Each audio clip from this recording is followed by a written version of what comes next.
শিল্পী মহারাজ আবুল সরকার, তার সম্পর্কে কিছু কথা বলতে চাই।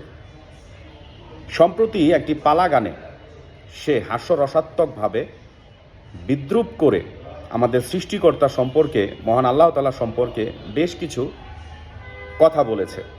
আমি ব্যক্তিগতভাবে এটার প্রতিবাদ জানাচ্ছি। ব্যক্তিগতভাবে আমার মনে হয়েছে তিনি মহান আল্লাহ তাআলার শানে বাজে কথা ব্যবহার করেছেন, বাজেভাবে উপস্থাপন করেছেন, যেটা তার উচিত হয়নি।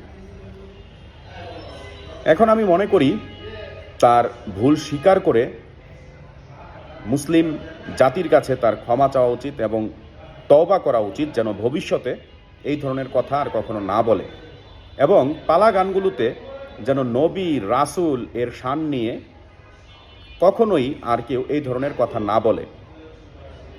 এ ব্যাপারে প্রশাসন যেন সজাগ দৃষ্টি রাখে।